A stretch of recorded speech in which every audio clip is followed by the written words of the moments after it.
Some loves don't end with betrayal. They end with two people who still care, standing in the same room and realizing that love is no longer enough to keep them safe.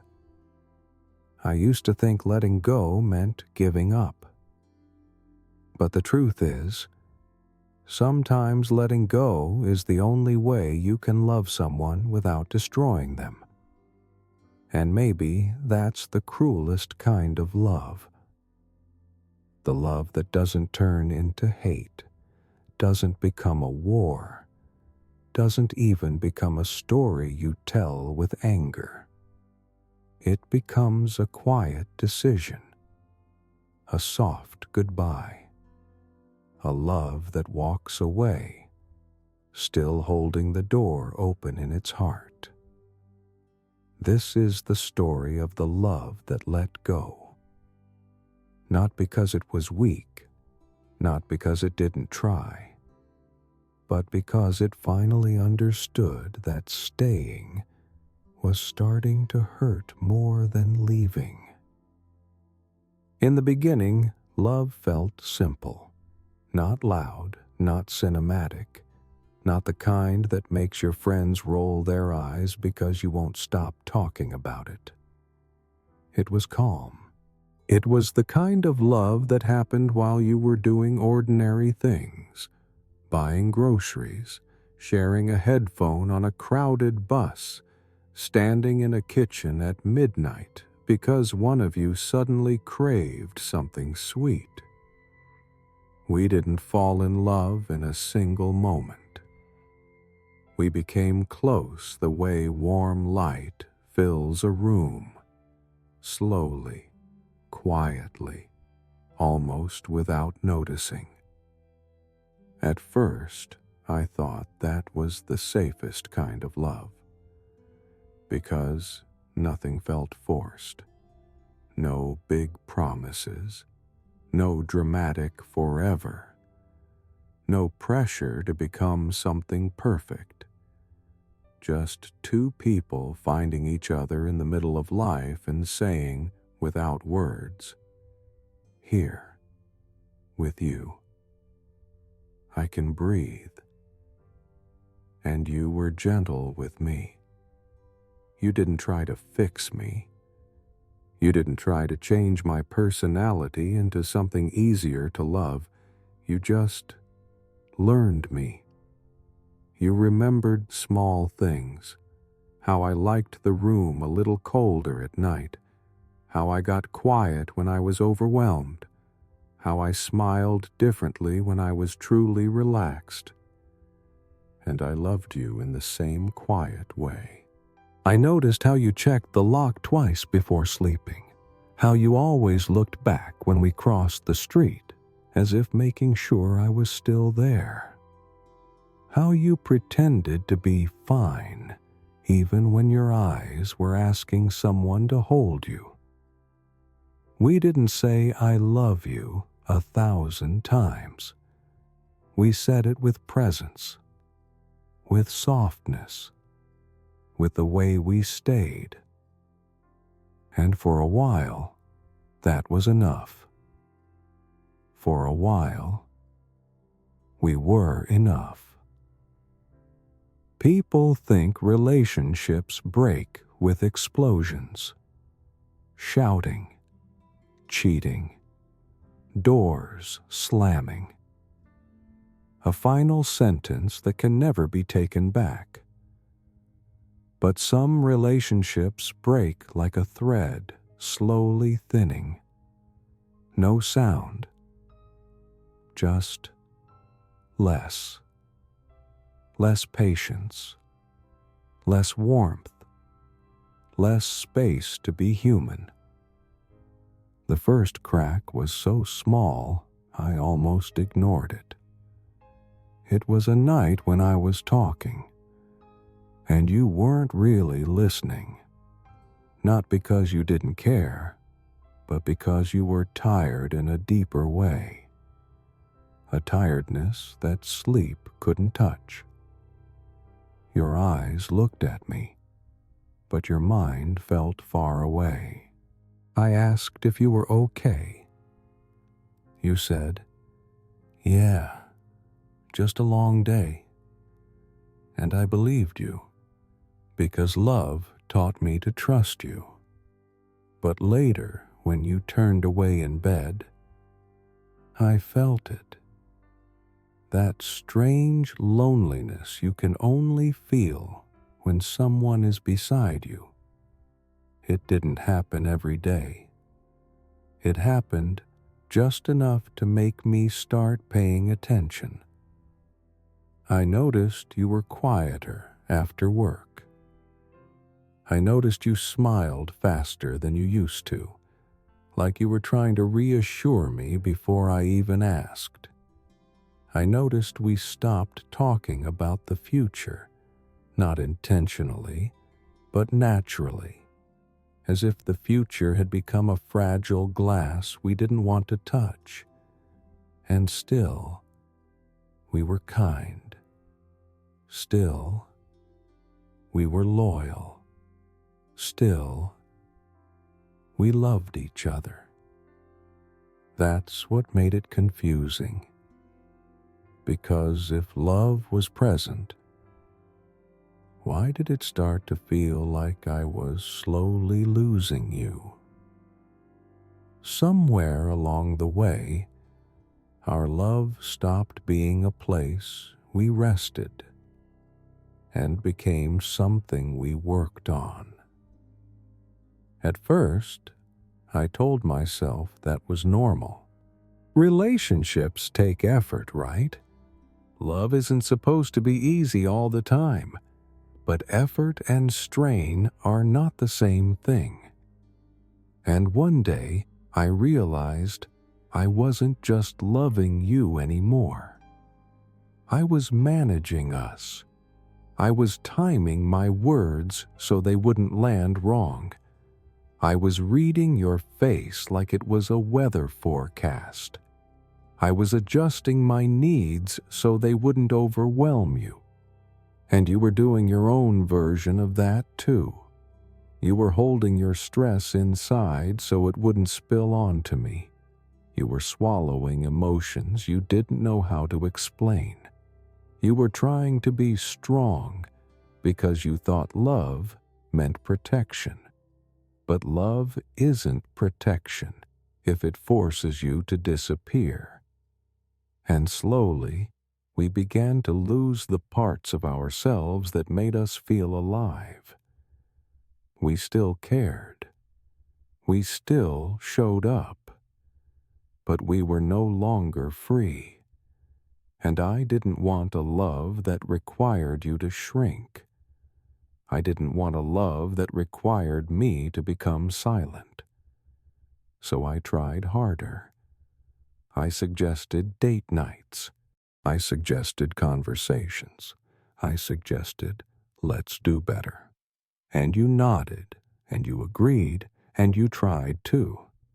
But there was something underneath it all. A quiet truth we both sensed but didn't want to say out loud. We were trying to fix something that wasn't broken from one mistake. It was changing because we were changing. Because life was pressing in. Because stress was becoming our third person. Because our needs were starting to grow in different directions. And love, as beautiful as it was, couldn't force two people to become the same shape again. There was a night that still lives in my chest. We were in the kitchen. The light above the sink was too bright, but we didn't turn it off. We stood there, not really doing anything, just standing. You were holding your phone, scrolling without seeing.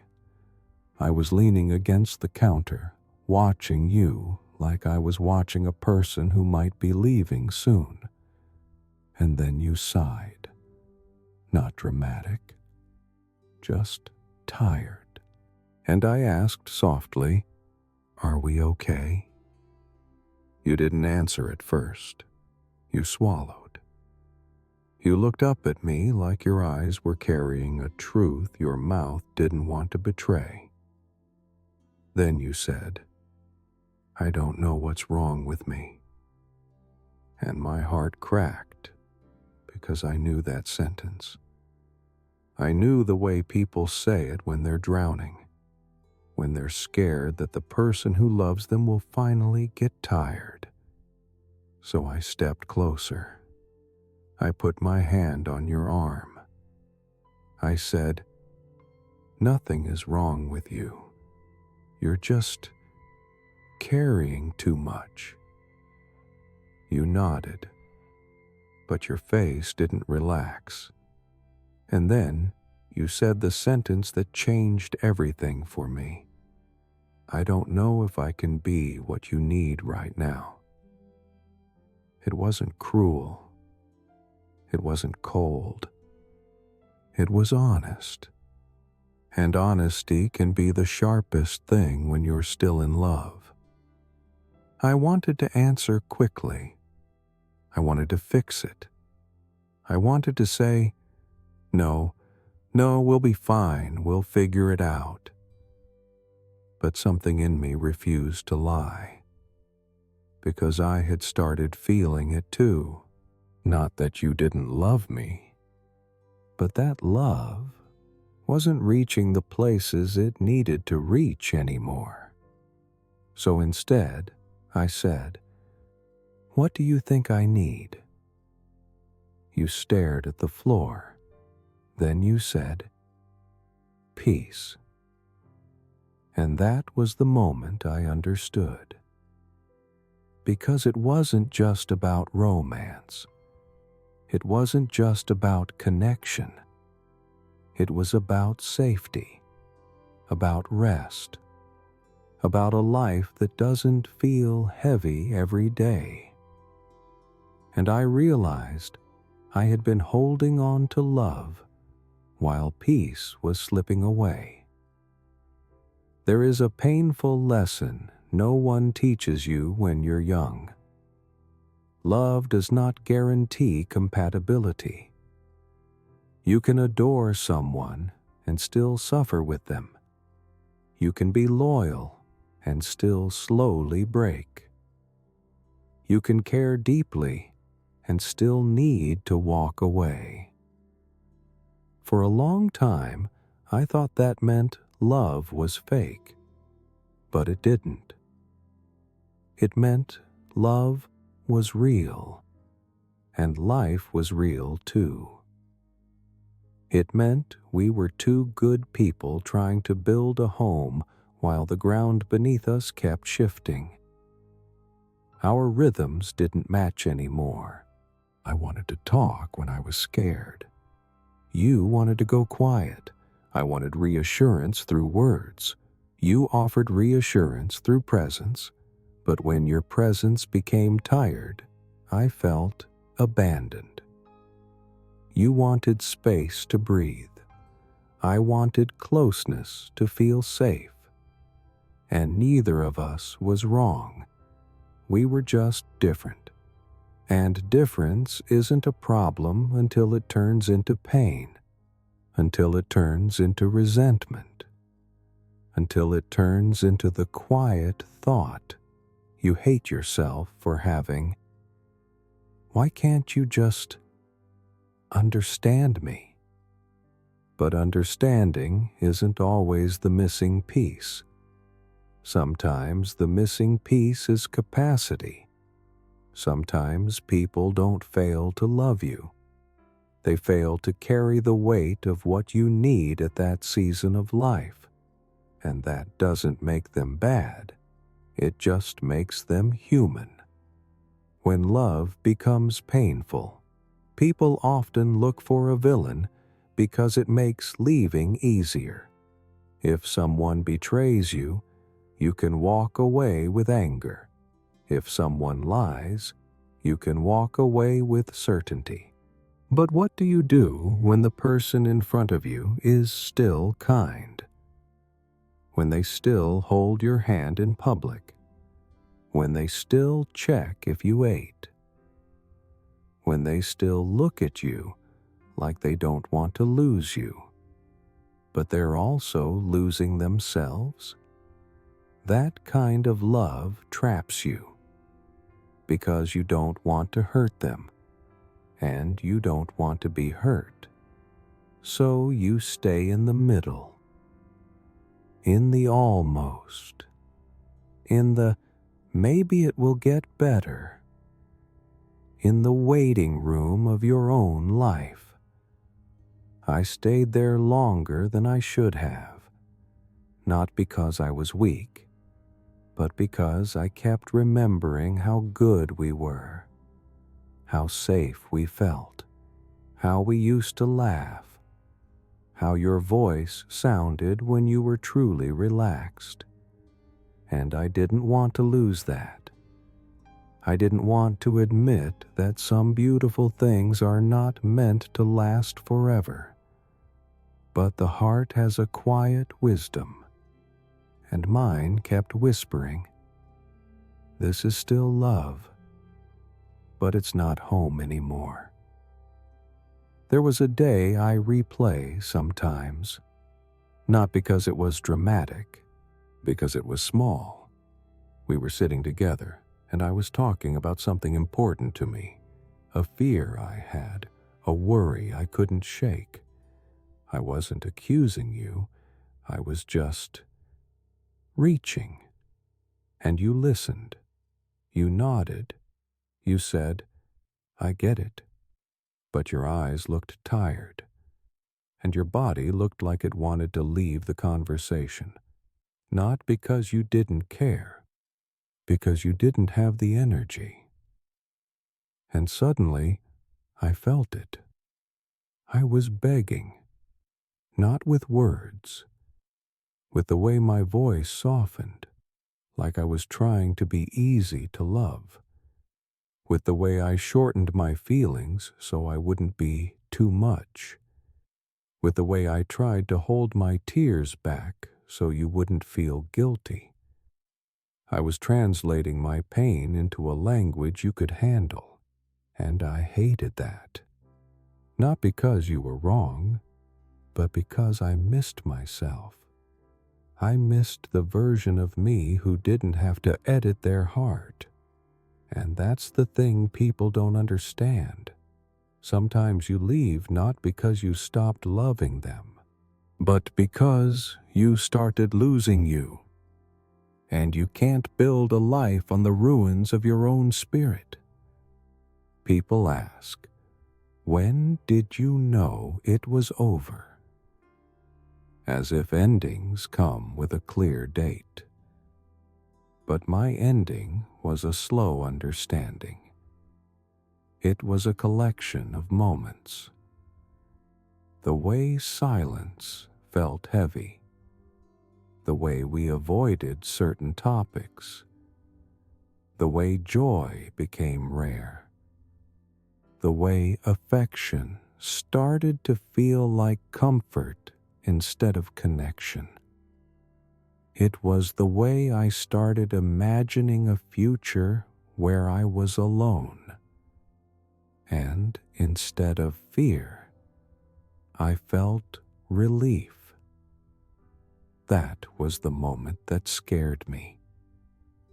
Because relief is honest.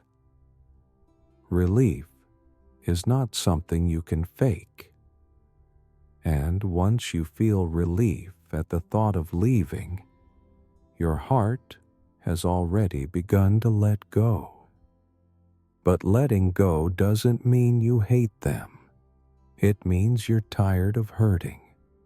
It means you're tired of trying to survive inside a love that no longer fits. When we finally talked about it, we didn't do it at a restaurant. We didn't do it during a fight. We did it at home, in the quiet. Because our love was always quiet. And even our ending was gentle. We sat across from each other, Your hands were folded like you were praying. My throat was tight, like I had swallowed a stone. And I said, "I think we're both tired." You nodded immediately. That's what broke me, how quickly you agreed. Not because you wanted to leave, but because you were relieved someone finally said the truth.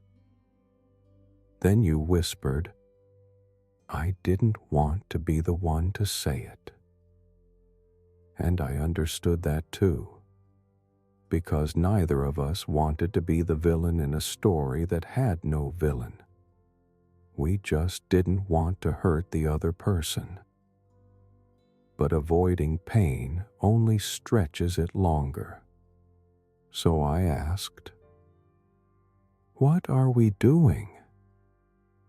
You looked at me for a long time. Then you said, "We're trying to make something work that keeps making us sad." I felt tears in my eyes. Because it was true. And truth is devastating when it arrives softly. I said, "I don't want to resent you." You said, "I don't want to resent you either." And for a moment, we just sat there. Two people still in love, choosing to save each other by letting go. The last night wasn't dramatic. We didn't pack in anger. We didn't throw words like knives. We moved slowly, like we were handling fragile glass. You folded your clothes carefully. I watched, feeling numb. At one point, you held a shirt of mine and just stared at it as if memory had weight. Then you said, "I'm sorry." And I didn't know how to answer. Because what do you say when nobody really did something wrong? So I said the only true thing I had. "I know." We hugged. Not the kind of hug that promises return. The kind of hug that says, "Thank you for being real." And when you let go of me, I felt the emptiness immediately. Like the room got bigger, like the air got colder. And after you left, I stood in the doorway for a long time. Not because I expected you to come back, but because my body hadn't learned yet that love could walk away without turning into hate. People think grief needs anger. But my grief was quiet. It showed up in ordinary places.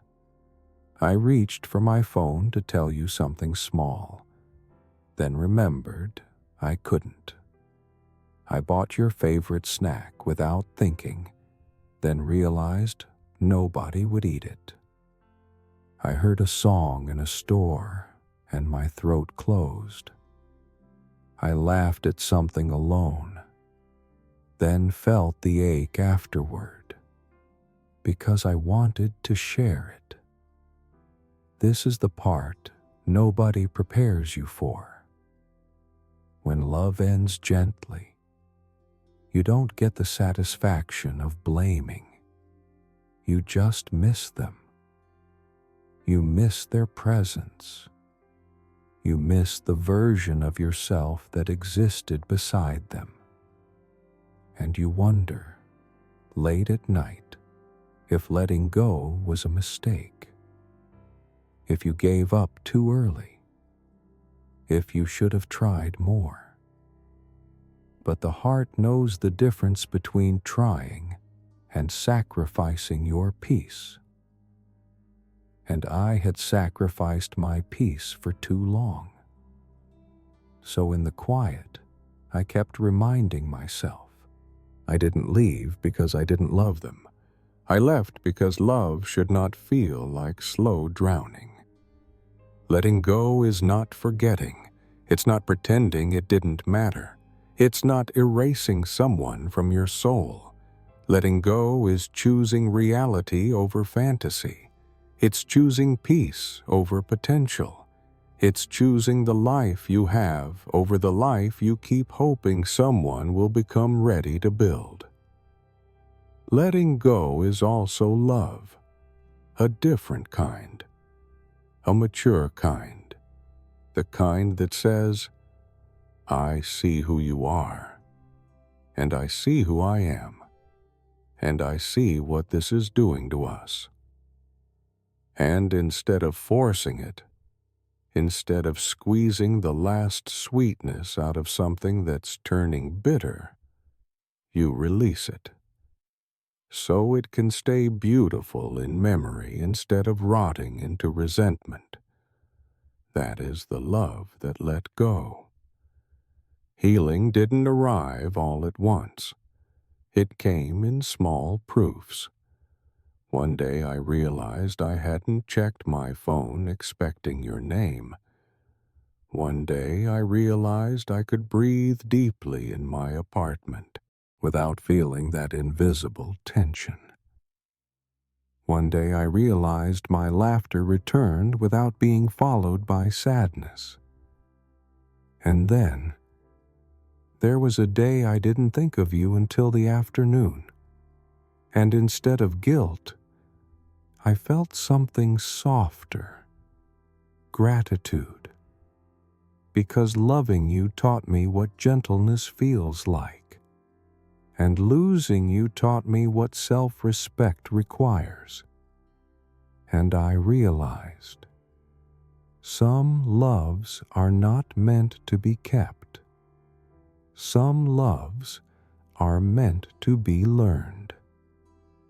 I don't hate you. I don't regret you. I don't wish you pain. If anything, I hope life becomes lighter for you. I hope your sleep becomes deeper. I hope you find a version of yourself that doesn't feel like survival. I hope you find someone whose rhythm matches yours so you don't feel like you're failing. And I hope you never again confuse being overwhelmed with being unworthy. Because you were always worthy. You were just human. And so was I. And in another lifetime, with less stress, with better timing, with more capacity, maybe we would have lasted. But we don't live in maybe. We live in now. And in the now, letting go was kindness. There are people you will love forever, not by holding them, but by releasing them. Because love is not possession. Love is not control. Love is not staying at any cost. Sometimes love is the courage to stop hurting each other. Sometimes love is the strength to walk away gently before you become someone you don't recognize. And if you're listening to this tonight with someone on your mind, if you're holding on to a love that keeps breaking your peace, I want you to remember, you are not weak for wanting to stay. But you are not selfish for needing to leave. There is a love that destroys. And there is a love that lets go. And the love that lets go is often the bravest love of all. We used to talk about the future in a soft way. Not with deadlines, not with pressure, just little images we painted together. A small home that felt warm. Morning routines that felt like peace. A life that didn't need to prove anything to anyone. Sometimes we'd point at ordinary couples in public, the ones arguing gently in a grocery aisle, the ones sharing fries in a parking lot, and we'd smile like we were looking at a mirror of our future. And I think that's why it hurt so much later. Because it wasn't just you I was losing. It was the future I kept building in my head every time you held my hand. It was the version of us that felt inevitable. But nothing is inevitable. Not even love. Not even when it's real. And the deeper truth is this. The future we imagined wasn't a promise. It was a hope. And hope can be beautiful. But hope cannot be the foundation of a relationship. A foundation has to be something you can stand on right now. And by the end, our right now was full of carefulness. Careful words, careful silences, careful smiles. As if love had become a fragile animal we were afraid to scare away. That's when I knew the future we imagined had turned into a place we kept visiting to avoid facing what was happening in the present. There are sentences I never said to you, not because they weren't true, because I was afraid they would be the sentences that ended us. I never said, I feel alone even when you're here. I never said, I miss you, and you're not gone. I never said, sometimes I'm scared I'm too much for you. And you had your own unsaid sentences too. I could see them in the way you hesitated before answering certain questions. I could see them in the way you exhaled as if holding something down. Maybe you wanted to say, I don't know how to carry this. Maybe you wanted to say, I'm trying, but I'm tired. Maybe you wanted to say, I'm afraid you'll hate me if I admit I can't do this the way you need. And this is what silence does. It doesn't keep love safe. It keeps love incomplete. But I don't blame us for the silence. We were both trying to be kind. We just didn't know that real kindness sometimes sounds like truth. And truth is not always gentle in the moment, but it is gentle over time. Because it frees you. Because it stops the slow bleeding. Because it lets you leave before you start blaming the person you once adored. After you left, I started noticing myself more clearly, not in a dramatic new me way, in small, honest ways. I noticed how quickly I tried to make people comfortable. I noticed how often I minimized my needs. I noticed how my love language had quietly turned into self-erasure. And that realization hurt, because it meant I couldn't put everything on the relationship. Some of the pain was mine. Some of the patterns were mine. I had confused being easy to love with being worthy of love. I had confused staying with being loyal. I had confused patience with endurance. But endurance is not always noble. Sometimes endurance is just fear wearing a beautiful outfit, fear of being alone, fear of starting over, fear that this love is the best you'll ever get. And I had to meet that fear directly. I had to sit with it at night. I had to learn that loneliness does not kill you, but losing yourself slowly does. So I promised myself something simple. The next love I enter will not require me to abandon my peace. The next love I build will make room for my full heart, because love should expand you, not shrink you. And if it starts shrinking you, that's your soul asking to be saved.